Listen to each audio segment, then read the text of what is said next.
Hello everybody, it's me, it's DAB, the one and only, and welcome to the Metal Gear Solid 3 LP. Pressing start before it starts a demo of some sort. My favorite Metal Gear Solid game, the first video game that ever made me cry, possibly my favorite game of all time.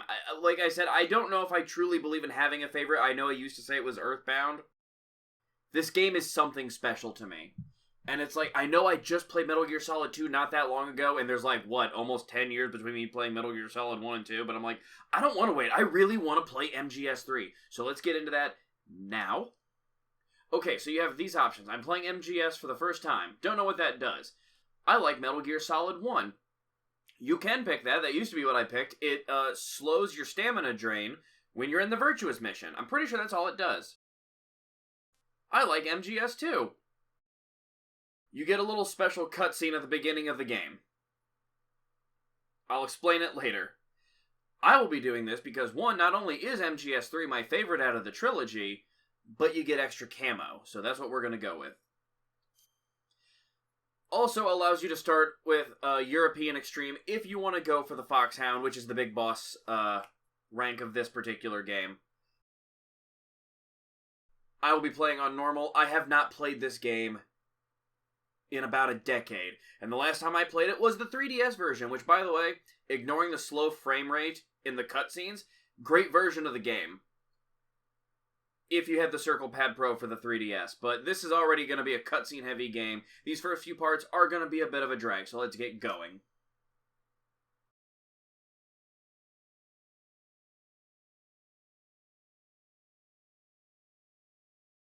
After the end of World War II, the world was split into two, East and West. This marked the beginning of the era called the Cold War.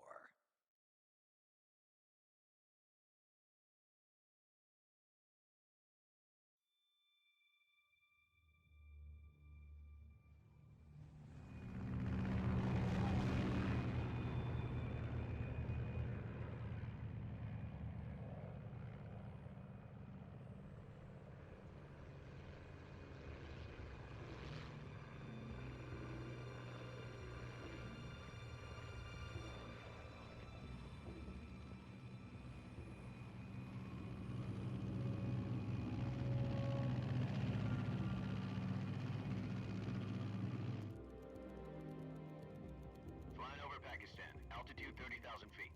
Approaching Soviet airspace. 20 minutes to drop off. Commencing internal depressurization. Equipment check. Arm main parachute. All right. You ready to go? Drop zone still showing a high pressure mass. Cav okay. Good. We've got high visibility.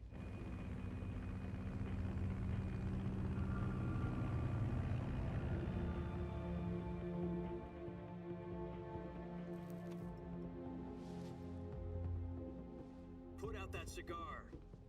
Connecting oxygen hose to interior connector. Put on your mask.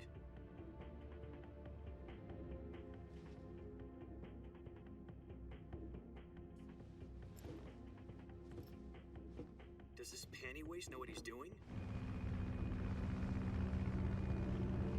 Approaching release point. 10 minutes to drop off. Hey, are you deaf? He said put out the cigar and put on your mask.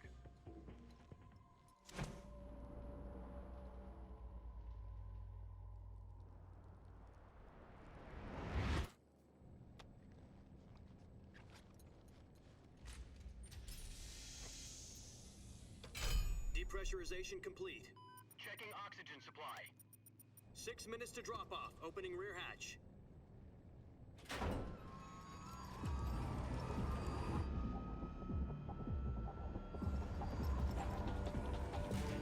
Sunrise.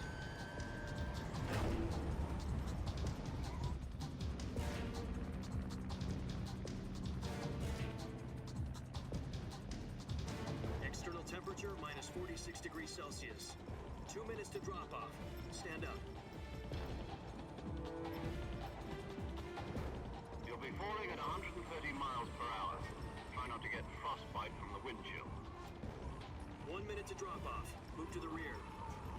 Activate bailout model. This is one for the history books. The world's first Halo jump. 10 seconds to drop off. Stand by. Status okay. All green. Prepare for drop-off. Countdown. 5, 4, 3, 2, 1. Spread your wings And fly. God be with you.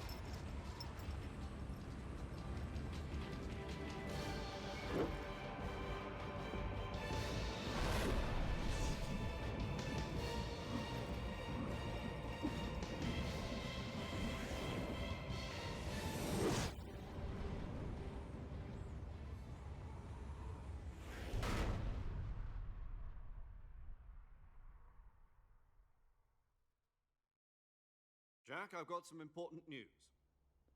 The head of the CIA has finally given us the green light for the Virtuous mission. Virtual mission? No, the Virtuous mission. The future of our Fox unit depends on it.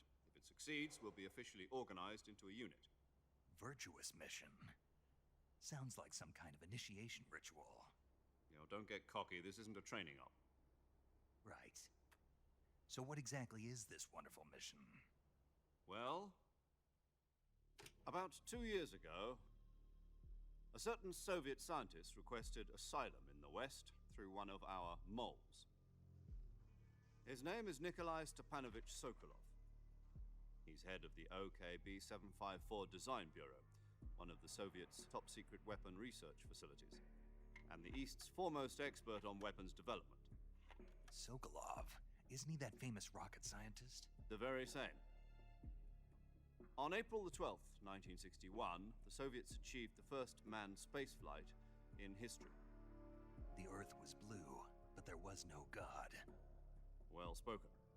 The rocket that carried Yuri Gagarin to orbit was the A-1, known as the Vostok rocket. Sokolov is said to be the man most responsible for the multi-engine cluster used in that rocket. After Gagarin's flight, Sokolov left rocket development to become the head of the newly established Design Bureau. From a lowly technician to head of a design bureau, that's quite a success story, so why'd he want to defect? It seems he'd become afraid of his own creations. Afraid? Call it a crisis of conscience. And for that, he left his country and his family behind and went over the fence? Not exactly. One of his conditions was that his family was also to be taken safely to the west. We used a mole to get the family out first, and succeeded in sneaking Sokolov over the Berlin Wall shortly afterwards. I was the one who conducted the operation. The security on the eastern side was still full of holes back then. Then what? We got Sokolov over in one piece, but the whole ordeal had left him exhausted, and we checked him into a hospital in West Berlin. It took him 2 weeks and more than 600 miles to get from the research facility in the Soviet Union to Berlin. He was in no condition to say anything coherent. And it was only a week later that we had something much bigger on our hands. The Cuban Missile Crisis. October the 16th, 1962, President Kennedy received word that the Soviets were in the process of deploying intermediate-range ballistic missiles in Cuba. The President demanded that the Soviets dismantle and remove the missiles. At the same time, he announced a naval blockade to prevent further missile shipments from reaching Cuba. But the Soviets didn't back down, instead placing their armed forces on secondary alert. Soviet transport ships carrying missiles continued on course towards Cuba. US and Soviet forces went on alert for an all-out nuclear war. Frantic negotiations were conducted through the UN's Emergency Security Council and unofficial channels to end the hair-trigger standoff. Finally, on October the 28th, the Soviet Union agreed to remove its missiles from Cuba, and so the world avoided a nuclear holocaust. But in order to get the Soviets to pull their missiles out, we had to make a deal. You mean the one where the US agreed to remove its IRBMs from Turkey? No. The Jupiter IRBMs deployed in Turkey were obsolete, and we were going to get rid of them anyway. They had no strategic value whatsoever to either the US or the Russians. The Turkey deal was a ruse, a cover story that was fed to the other intelligence agencies around the world. So what did the Russians really want? Sokolov. They wanted us to return Sokolov. You mean the Soviets pulled out of Cuba just to get their hands on Sokolov? That's right. What the hell was he working on? At the time, we had no idea. We were running out of time. It was either give up Sokolov or risk full-scale nuclear war. In the end, we had no choice. President Kennedy gave in to Khrushchev's demand. The next day, I got Sokolov out of the hospital, handing him over to agents on the eastern side. Sokolov kept on screaming, "Save me," until he disappeared from my sight. Then, a month ago, we received some new information from one of our moles. About Sokolov? Yes. He was taken back to the research facility and forced to continue working on the weapon in question under KGB supervision. What's more, it's on the verge of completion. So what kind of weapon is it? Something to do with space rockets? No, missiles. Same technology. I guess you're right. We don't know the details, but it appears to be a new kind of nuclear device. For half a year now, the Soviets have been conducting frequent nuclear tests at Semipalatinsk. Something to do with the weapon, I assume. We're talking about a secret weapon so big that Khrushchev was ready to pull out of Cuba to get it back. Is Sokolov still in the facility? No. According to our intelligence, he's in Selino-Yarsk, a place in the mountains about 3 miles to the west that's known as the Virgin Cliffs. The Virgin Cliffs. Nice name for a virtuous mission. They moved him there just recently. Why? Apparently, they're conducting a field test of the weapon, but it's our best chance to get him back. This mission would never have been possible if he was still in the research facility. This is our last chance. Sokolov must have known that too when he contacted us.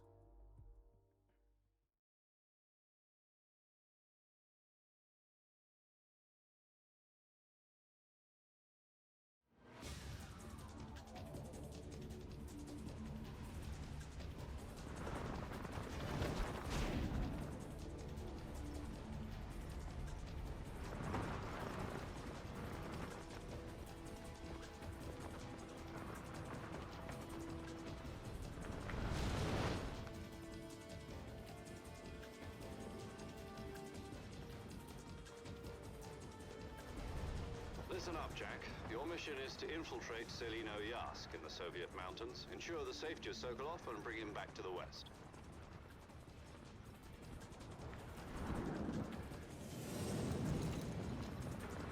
If we don't get Sokolov back before that weapon is complete, we'll be facing a major crisis. The clock is ticking.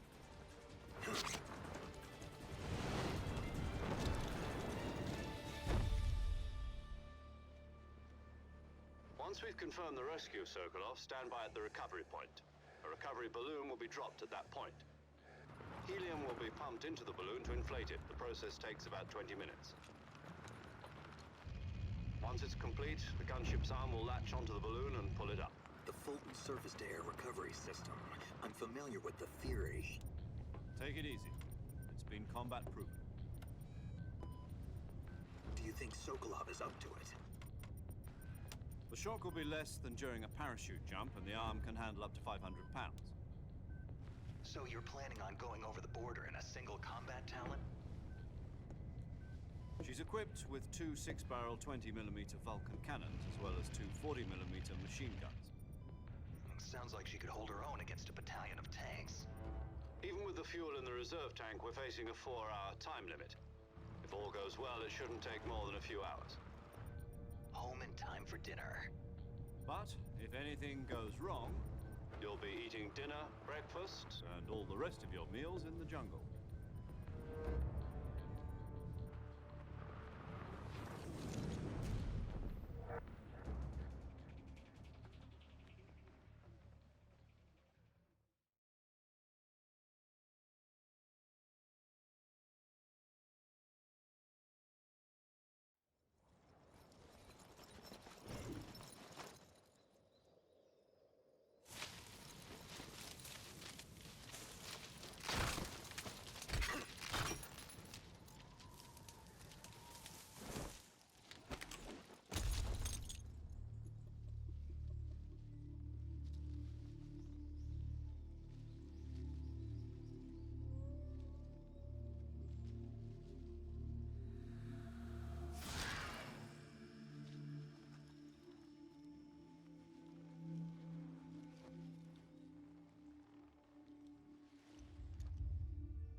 Do you copy?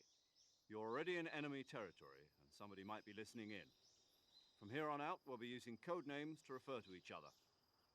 Your code name for this mission will be Naked Snake. I'll be referring to you as Snake from now on. You're not to mention your real name.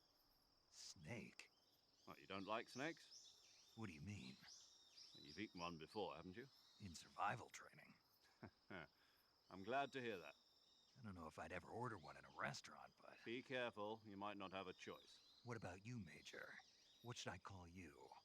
Let's see. I'll be Tom. Call me Major Tom. This will be a sneaking mission. You must not be seen by the enemy. You must leave no trace of your presence. Is that clear? This kind of infiltration is the Fox unit's speciality. In other words, weapons and equipment are procured on site. That goes for food as well. You're completely naked, just as your name implies. Great. Now I see why you asked me if I like snakes. I suppose calling me Snake was your idea of a joke, too. No, there's a good reason for that. I'll tell you later when the time is right. Gotcha. Getting back to the subject, how exactly am I supposed to feed myself? You've been issued a knife and a tranquilizer gun. Use them to hunt for food. You'll also find some medical supplies in your backpack. Yeah, about the backpack. I lost it in a tree on the way down. I see. Well, you'd better go back and get it then. You know where it is? No problem. I can see it from here. It's stuck on a branch. To climb a tree, stand in front of a tree that's covered in ivy and press the action button. I'll be monitoring your progress over the radio. We can't risk violating Soviet airspace, but I'll be in the gunship. My frequency is 140.85. I'll give you a call if I need to talk to you. If you need to talk to me, use the send function. Okay, Snake, go get your backpack.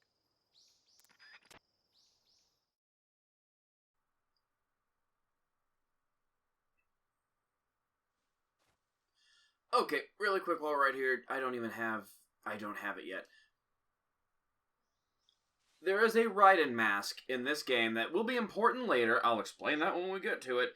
If you picked I like MGS2, you would start off in that, and it would say Jack instead of Snake. And then they would tell you, like, after a minute or two, yeah, take it off. Nobody likes that.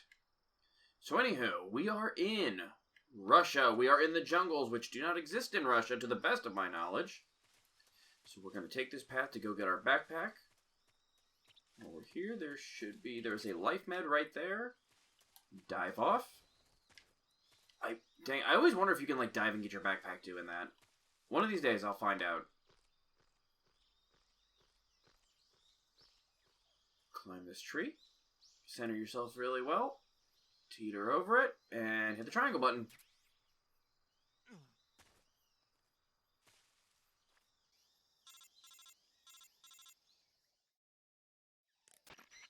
I see you've retrieved your backpack, Snake. To equip a weapon, it's necessary to take it out of your backpack. In the survival viewer, choose Weapon from the backpack. Your available weapons will be displayed in a window in the upper left. From that list, choose the weapon you want to equip and press the Enter button. For other equipped items, just do the same thing from Item. Got it. Use the survival viewer backpack. Yep, that's right. Survival is fundamental to this mission. After you've been out in the field for a while, your stamina will start to drop. If your stamina gets too low, it'll affect your performance. You won't be able to shoot accurately, for example, and your wounds won't heal as smoothly. Keep an eye on your stamina so you don't run out. To recover lost stamina, you can hunt for local flora and fauna. You can use either your tranquilizer gun or your knife to hunt. My only weapon is a Mark 22 Hush Puppy tranquilizer gun? That's right. It's been fitted with its own suppressor. However, the suppressor will deteriorate every time you fire. Once its durability reaches 0, the noise suppression effect will be gone. So don't get too trigger happy with it.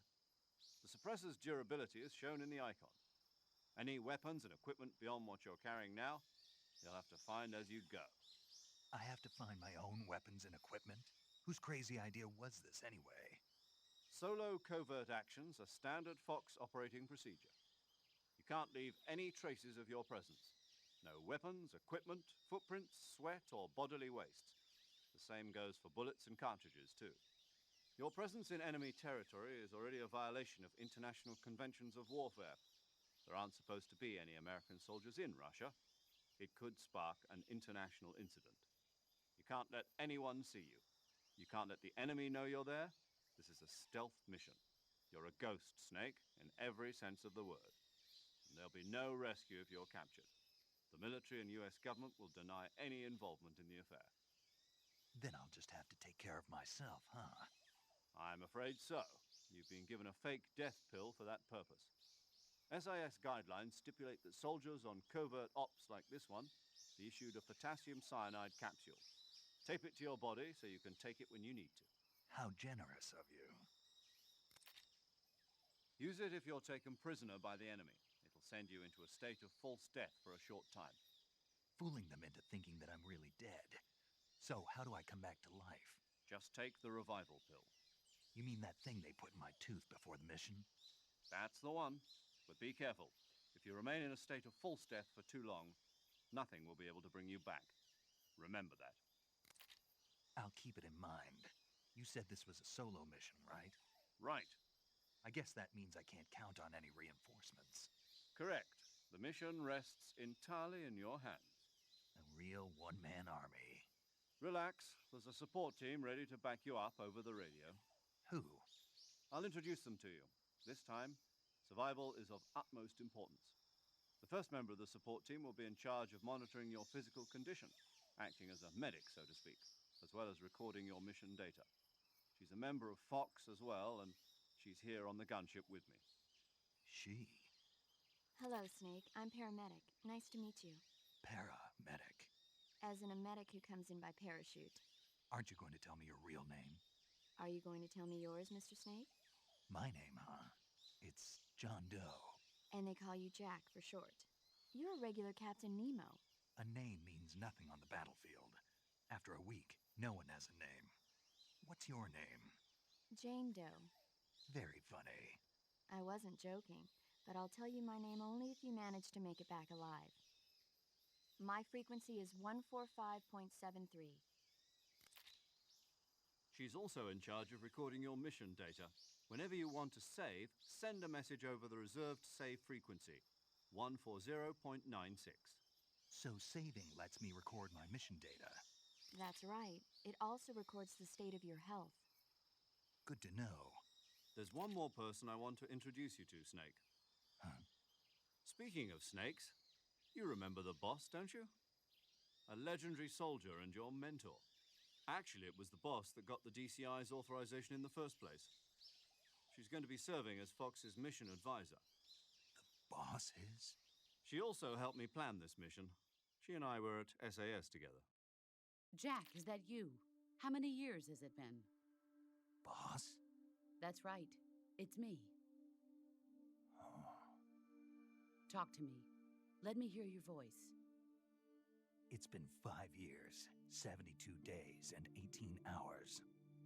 You've lost weight. You can tell just by the sound of my voice. Of course I can. I know all about you. Really? Well, I don't know anything about you. What's that supposed to mean? Why'd you disappear on me all of a sudden? I was on a top-secret mission. Hmm. You didn't need me anymore. But there were still so many things I wanted you to teach me. No, I taught you everything you needed to know about fighting techniques. I taught you all I could. The rest you needed to learn on your own. Techniques, sure. But what about how to think like a soldier? How to think like a soldier? I can't teach you that. A soldier needs to be strong in spirit, body, and technique. And the only thing you can learn from someone else is technique. In fact, technique doesn't even matter. What's most important is spirit. Spirit and body are like two sides of a single coin. They're the same thing. I can't teach you how to think. You'll just have to figure it out for yourself. Listen to me, Jack. Just because soldiers are on the same side right now doesn't mean they always will be. Having personal feelings about your comrades is one of the worst sins you can commit. Politics determine who you face on the battlefield. And politics are a living thing. They change along with the times. Yesterday's good might be tomorrow's evil. Is that why you abandoned me? No, it had nothing to do with you.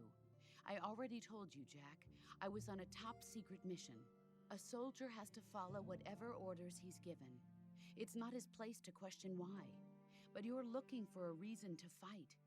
You are a natural-born fighter, but you're not quite a soldier. A soldier is a political tool, nothing more. That's doubly true if he's a career soldier. Right and wrong have no place in his mission. He has no enemies and no friends. Only the mission. You follow the orders you're given. That's what being a soldier is. I do whatever I have to get the job done. I don't think about politics.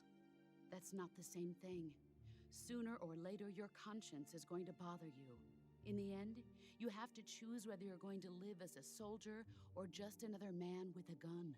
There's a saying in the Orient, loyalty to the end. Do you know what it means? Being patriotic. It means devoting yourself to your country. I follow the president and the top brass. I'm ready to die for them if necessary.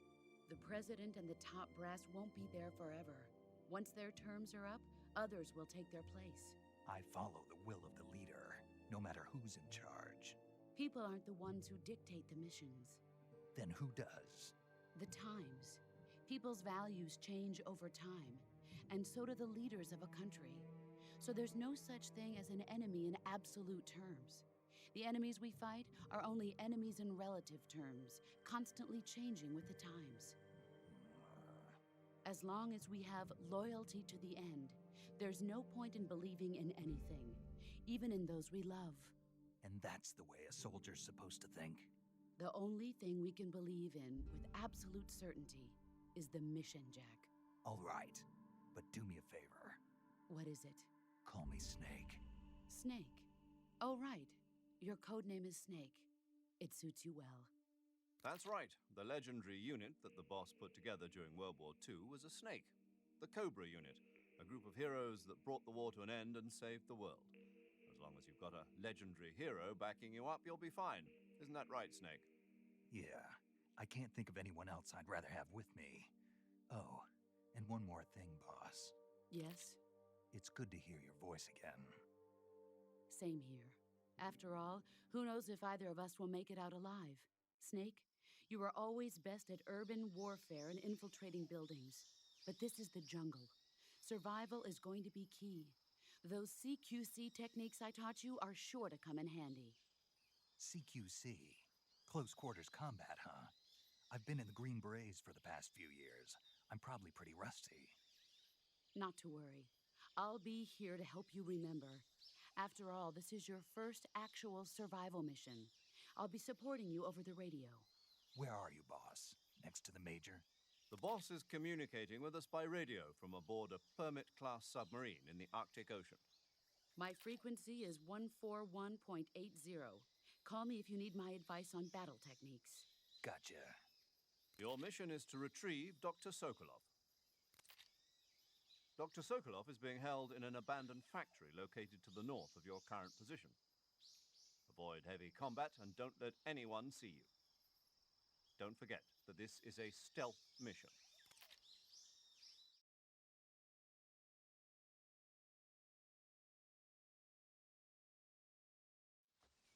Snake, try to remember some of the basics of CQC.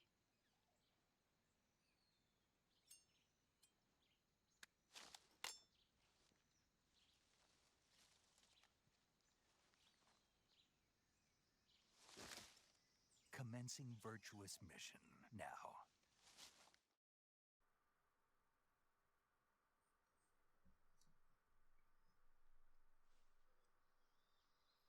Okay, guys, I know that was very cutscene heavy.